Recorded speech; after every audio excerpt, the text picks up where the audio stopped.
Welcome to Digication Scholars Conversations. I'm your host, Kelly Driscoll. In this episode, you'll hear part one of my conversation with Vail Shoultz-McCole, technical instructor of early childhood education at Colorado Mesa University and Buell Fellow at Denver University. More links and information about today's conversation can be found on Digication's Twitter, Facebook, and Instagram. Full episodes of Digication Scholars Conversations can be found on YouTube or your favorite podcast app. Welcome to Digication Scholars Conversations. I'm your host, Kelly Driscoll, and I am so excited today to introduce you to Vail Shoultz-McCole. Vail is technical instructor of early childhood education at Colorado Mesa University and a Buell Fellow at Denver University. Welcome, Vail. Well, thank you for having me. Welcome. Yes. So, as I was reading your bio in preparation for our call today, I just kept thinking about what an inspiration you must be for your students with what you have done during your time teaching, as well as advancing your own education. So, I wanted to kick off our conversation today and you sharing with our listeners a little bit about your background. And if you don't mind going back to maybe when you had your own childcare facility at some point as well. All right. Well, sure, I'd be glad to. And thank you for the kind words regarding being an inspiration. I always try to be a good role model for the students. So I started out actually in banking and then had two children and then Mm-hmm. found out it was not a good fit anymore. And so I had a neighbor who had a family childcare home. And Mm-hmm. she encouraged me to explore that avenue. And I thought, okay, I could do this for a few years. I really enjoyed it, started taking just one class a semester at the college so I could learn more about early childhood growth and development so I could be a great mom. Of course, that's always our goal. Yeah. And so I just kept delving more and more into it and got really interested.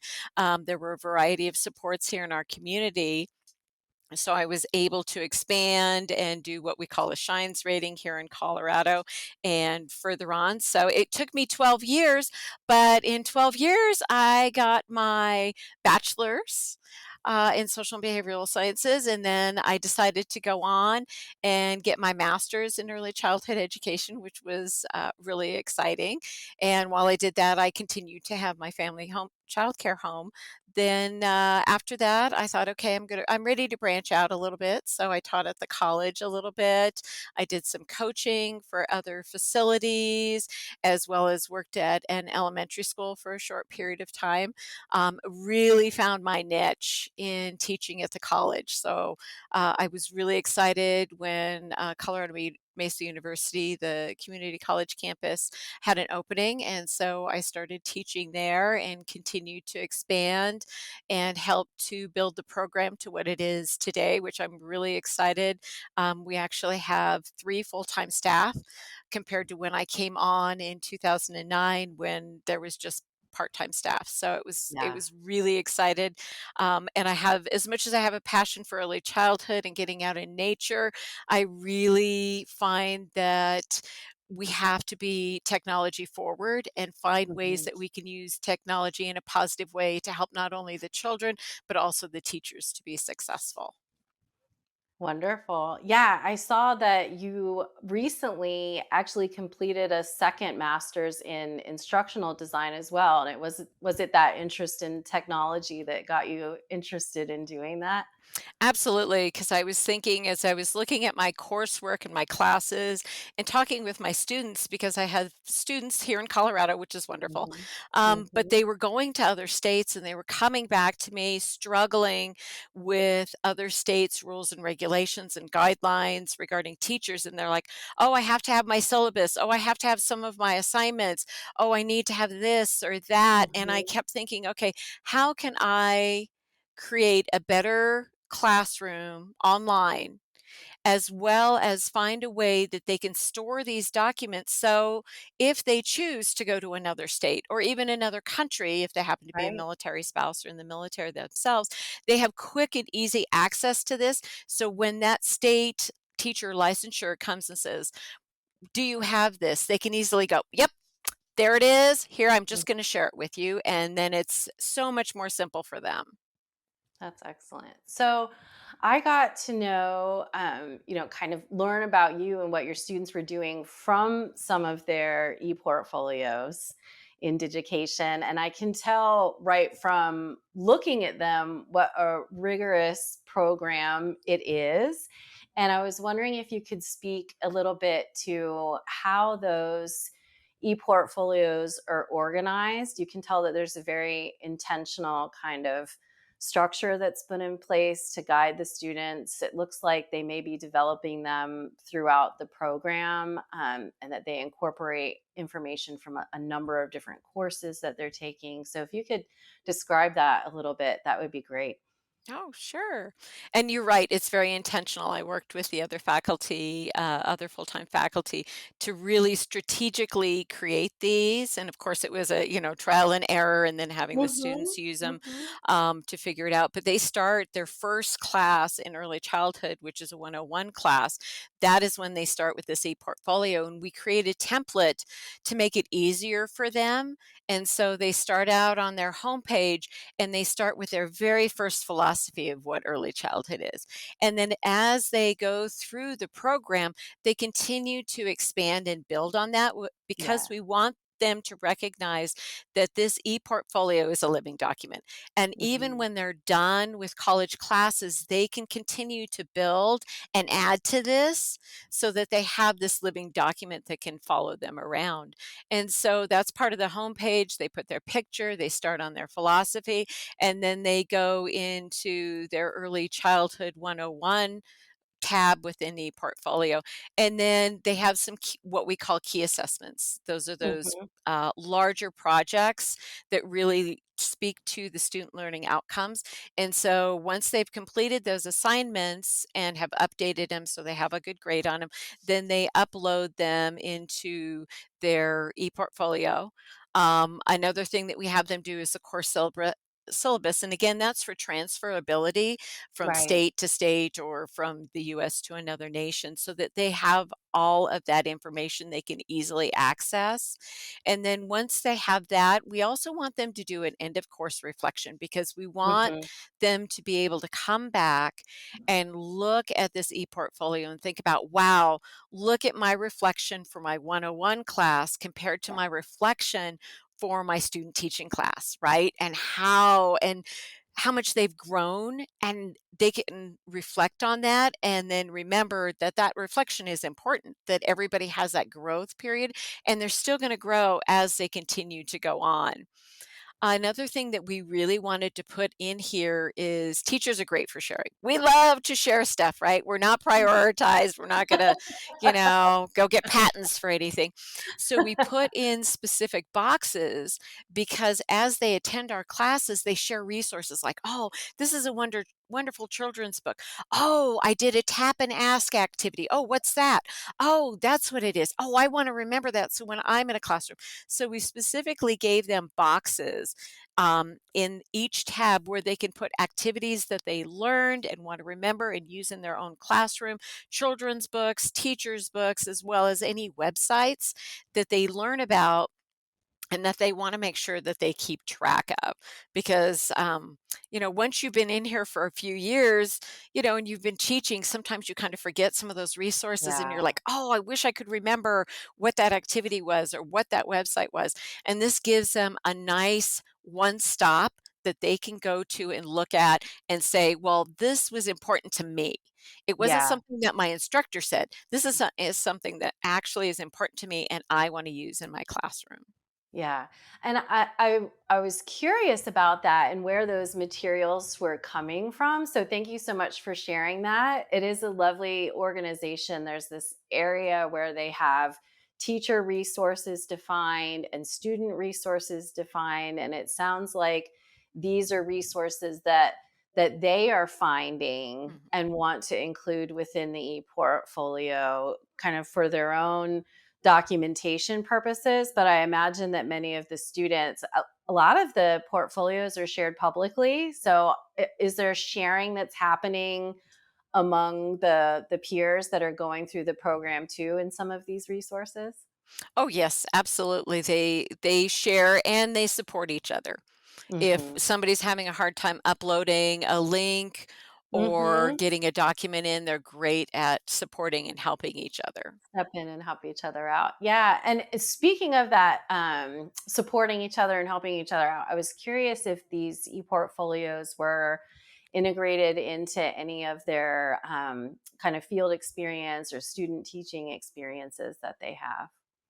It's part of the required every course has a requirement where they have to do this activity, and then they submit it to us, and then we give them feedback regarding it. But mostly, I've seen students outside of the classroom use it for resumes. Oh, We've had interesting. students come and say, "Well, I'm going to apply. I want to move from this school to that school. Can I use this Hmm. as part of my resume, as my resources portfolio type?" And we're like, "Absolutely." And sometimes they'll send us a link and we'll kind of look over things and say, "Oh, maybe they would like to see this, or maybe they don't want to see that," and help them to use them in other ways besides as a resource just for themselves. Right, right. Excellent. And you mentioned that there's three full time faculty that are working with the students. Are all of you involved in providing the students with feedback on various areas of the portfolio? What's that kind of process like for reviewing them once they've started to put these documents and reflections into the various pages that they have? Right. So I'll clarify, we have 2 full-time faculty, and then we have 1 full-time apprenticeship specialist. Oh, So, okay. Got it. but Got yes, it. she still interacts with the students and helps support. And yes, the other full-time faculty that I work with, we collaborate a lot on this, Mhm. and we really think about, okay, what is she having them put in for we have a 103 guidance class, what is she having them put in? And then thinking about what I'm having them put in for like the 101 or the student teaching, and then really reflecting on it. We try to come together once a semester and really think about, all right, what are we having them put in there? As well as how are we seeing that scaffolding of learning? So, how are we seeing their learning go from that 101 class, the 102, 103, up into the 200 levels and beyond, so that we can make sure that this is really a valued experience for them? It's not just, oh, stick a couple documents in here and then just walk off and leave it. We Yeah. want them to value this experience and be able to use it again and again as they continue on in their career path. Excellent. And I know with some of the various programs that we work with, they are very mindful of specific learning outcomes and objectives that the students are working towards. And I know in early childhood education, there's very specific kinds of professional practice standards that they're required to achieve in order to move forward in their kind of teaching career after graduation. And I was curious, as you how many years have you been using the e-portfolios? Because I know you mentioned it's been kind of a iterative process and thinking about how the portfolio is going to be organized. How many years have you been working with the students using this technology? Wow. I was gonna say we came through, I think, on the first iteration of this before it looks like it does now. So I Hmm. would definitely say it's been over 5 years that Yeah. we've been using this e-portfolio in one way or another. Yes. And I have to Yeah. say, I love the newest one, and how smooth it is, and it's so much easier, especially now that we have a template in there, for students to get in and navigate it and even share things. Right, Yeah. because they can keep it for themselves, but if they wanna share it, it has to have that feature, and I do really appreciate that they can choose to share all or just a small part of it with, Right. potential employers or the, other government agencies that need to validate their education. And again, like you were talking about regarding student learning outcomes, that's part of having them put the syllabus in there is Yeah. so they have those student learning outcomes, not only for themselves, but for others who need to look and make sure, okay, have they done this? Have they done observations? Have they done student teaching? And within the student teaching, how many hours did they do? Did they have Mhm. a mentor? Did they have evaluations? Have they used some of the different tools that are required within early childhood? Yeah. And I think I saw in some that were shared publicly that they, alongside many of their reflections about the various course objectives or outcomes that they're working towards, that they have chosen specific pieces of evidence that they would like to share. I saw lesson plans and what looked like maybe curriculum Mhm. maps of some kind. Are the students being guided in what specific assignments they might include, or are they going through the process of kind of thinking about what they feel best represents what they did in that course? So they have some key assessments, which are those Mhm, larger documents, but we also leave it open because we want them, again, to take ownership of this. So if mhm, there's another assignment that they have done, lesson plan like what you've talked about, then they're more than welcome to upload those. Because mhm, even though we grade it from the standpoint of we want to make sure they have the minimum, but if they go above and beyond, we support that. mhm, So, we have what's called a 241 administration class where we talk about human relations. mhm, And we have a variety of different documents the students share with each other, as well as some self reflection forms, team building activities. And so they're only required for grading points to upload one mhm, or two of them. But I often find that the students are really valuing what they're getting from their peers, and they'll add mhm, even more. So they may only need to upload 3 documents, but when I go in there, there could be 12, there could be 15, because they're really taking ownership of, okay, I have to do these 3 for my class, but I mhm. really like these other ones. I like, Yeah, whatever team building you might have, that goes along with making connections with others. And so they want to yeah. remember so they can do that when they have their own classrooms. Yeah, that's great. Yeah, I saw in a couple of cases it looked like they may have even created kind of a gallery of documents, and it's exciting to see that the students are, have that kind of um, ownership over the experience of developing the portfolio and thinking about what are the key pieces of work that they've created and experience that they've had that they would really like to be able to share out. I know sometimes in specifically these kind of professional practice programs that there can be a lot of kind of inherent structure to the process because there's so many stringent requirements around it. And I know as educators that are helping the students through that process, they can sometimes feel a little nervous about just opening it up and letting students have that level of control over what they want to align to specific objectives. So it's great to hear your kind of insight into how that has worked for your program. So I would love to hear, from this kind of process that the students are going through, what are some of the benefits that you have found for the program? And then also thinking about what benefits have you seen specifically for the students that have gone through this process?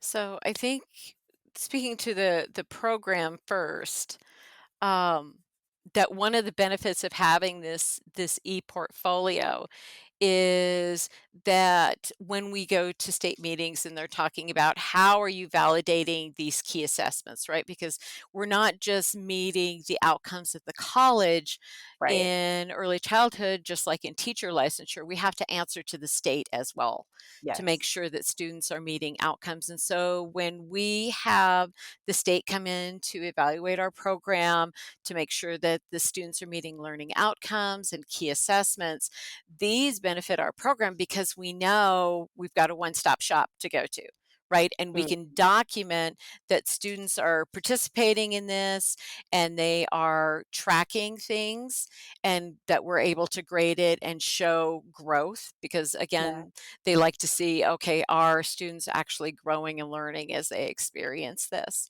So, as a Mhm. program, it's very beneficial for us, especially when we're collaborating with each other so that 101 and then the next class 102 kind of builds on 101 and we can actually see that within the portfolio.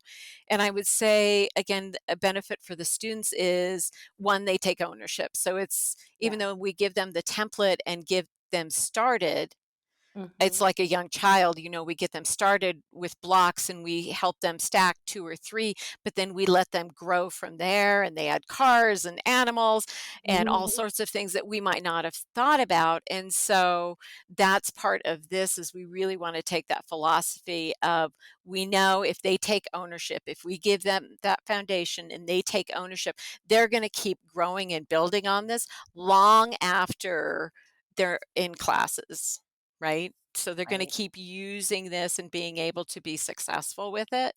And I know from having chatted with a couple different childcare facilities, schools, that when they have a student that uses their e-portfolio and the school is saying, well, we want to see some of the curriculum that you've created. We want to Yeah. know that you know how to do that. We want to see some of the health and safety activities that you do, that when the student shares something like this, as a business owner, they're like, wow, they really have this down pat.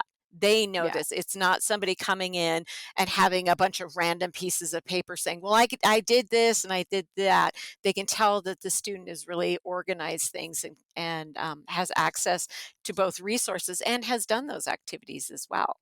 Yeah. Yeah, and that must be so validating for the student too, even before they've graduated, that they've got this outside audience looking at what they have already done and noticing the rigor and kind of experience that they've had before they even start doing their student teaching or working with them specifically. So that's outstanding. So I was curious about your Buell Fellowship at Denver University. Could you speak a little bit about how you became a Buell Fellow? So the Buell organization supports early childhood, and it's a huge foundation here in Colorado. And what they noticed many, many years ago was that we really needed to have more leaders in early childhood, Hmm. but how were those people who could be potential leaders really getting that education? And Yeah. so they decided to create what they called the Buell Early Childhood Leadership Fellowship. And so they started out and they took 20 people a year, and we would come together and we would go through a variety of trainings really designed to help build us as leaders, and not just leaders as in, advocating with politicians or being in charge of a government agency, but really that idea that leaders can be in any positions and you can Hmm. lead from any chair. So if you are a teacher in a classroom, you can still be a leader. Or you could be in administration and be a leader, or you can be an advocate over here and be a leader. And Right. their goal with that was to create a group, a fellowship of leaders who would go on and then share that knowledge with teachers so that we would have teachers who were advocating for what was needed in the classroom, for what parents need, and for what children need. And Right. so I think in Colorado, we've really seen the benefit of that, especially as the government has just created our new Department of Early Childhood and has expanded on that. And now we have early childhood apprenticeship. They're kind of in that first, or well, we're starting into our second year of the apprenticeship program. And there were only 3 colleges that were initially selected for that grant. And so our college was one of them. And so now we're seeing Mm. again that leadership that came down from Buell of advocating and moving forward. And we're again in our second year of apprenticeship. And so as I'm looking at the e-portfolio, we haven't made any modifications to it yet. We're thinking about, okay, how can we use this e-portfolio not just for college classes, but maybe start using it for some of that documentation that Mhm. apprentices get in the field as they're on their way to earning their national certification. Right? Or how might it be used as an advocacy tool? There you Yeah. go. Yeah. Yeah. Absolutely. So it's this continue again, that's what I love about this is that the e-portfolio, from our point of view, is a living document. It's never meant to be stagnant. So Yeah. how it looks today is going to look a little bit different than what it's going to look like next year or the year after. And each student's is going to have its own personal twist to it so they feel like they own it and that they can use it again and again. Yeah. And I would love to hear, Vail, have as being part of this, have you found that that's um, influenced some of your current teaching practice too? I know it's only been, it sounds like a couple years since it's gotten started, but have you seen that shape some of the communication or reframe some things that you're doing within your own classrooms? Oh, for using the e-portfolio? Yeah. Yes, I would definitely say that as we have continued to expand and use it more, it's always one of those things we're thinking about, okay, and then how did these puzzle pieces fit together? And how am what I'm doing here, how is that helping support that growth of that e-portfolio? And am I helping my students to remember that this e-portfolio is theirs? Hmm. And that they can grow from it and not having me just tell them, "Oh, you have to upload all these different documents and never touch anything and never use it for anything else," right?